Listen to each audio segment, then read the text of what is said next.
اللہ صلی اللہ علیہ وسلم ایاکم والحسد فإن الحسد یأکل الحسنات کما تأکل النار الحطب او کما قال صلی اللہ علیہ وسلم۔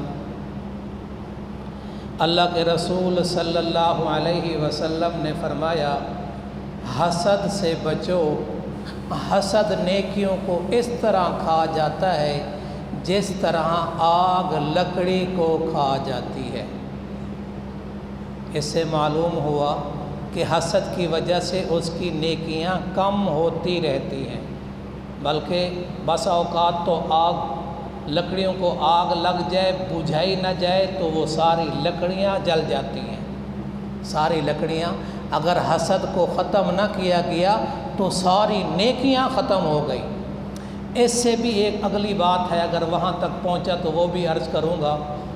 تو حسد کرنے والا جس سے حسد کرتا ہے، پھر اسی کے ترقی اور خوشحالی کو دیکھ کر دل میں جلتا رہتا ہے کہ یہ نعمت چودھری صاحب کو کیوں ملی ہے، یہ گاڑی خان صاحب کو کیوں ملی ہے، یہ گھر اور کوٹھی چودھری صاحب کو کیوں ملا ہے۔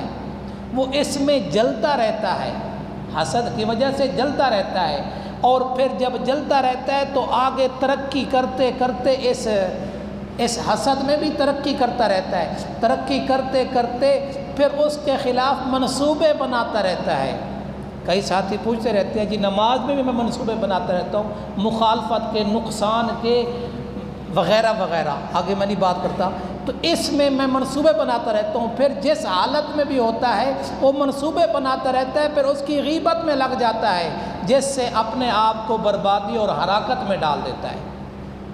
مولانا روم رحمۃ اللہ علیہ نے لکھا ہے، علامہ رومی رحمۃ اللہ علیہ نے لکھا ہے کہ حسد کی وجہ سے گھرانے کے گھرانے تباہ ہو گئے، تباہ و بربادی میں چلے گئے۔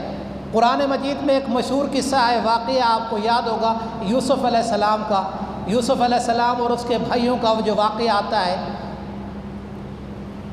ہاں جی، وہ کیا وجہ ہے، یوسف کو باپ سے کیوں جدا کیا؟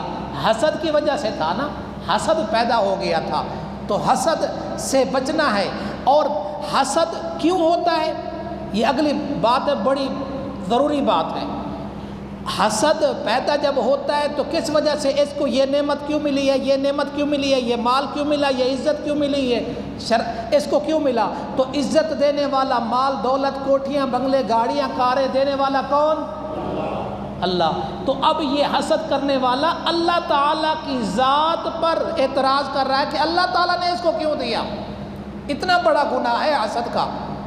تو حسد سے بچنا ہے۔ اور دوسری روایت میں آتا ہے کہ پیارے آقا صلی اللہ علیہ وسلم نے فرمایا، لا تحاسدوا، ایک دوسرے کے ساتھ حسد نہ کرو، ولا تباغضوا، اور آپ ایک دوسرے کے ساتھ بغض نہ رکھو۔ بغض، ایک دوسرے سے بغض نہ ہو، ولا تقاطعوا، اور قطع تعلقی نہ کرو، ولا تجسسوا، اور جاسوسی بھی نہ کرو، ولا تناجشوا، اور دھوکہ بھی نہ دو۔ اور آگے کیا فرمایا،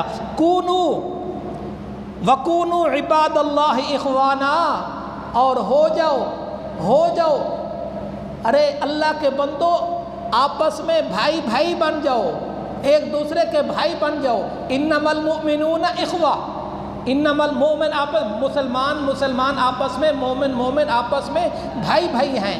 تو حسد سے بچنا ہے۔ حسد بہت بڑی ہلاکت والی چیز ہے۔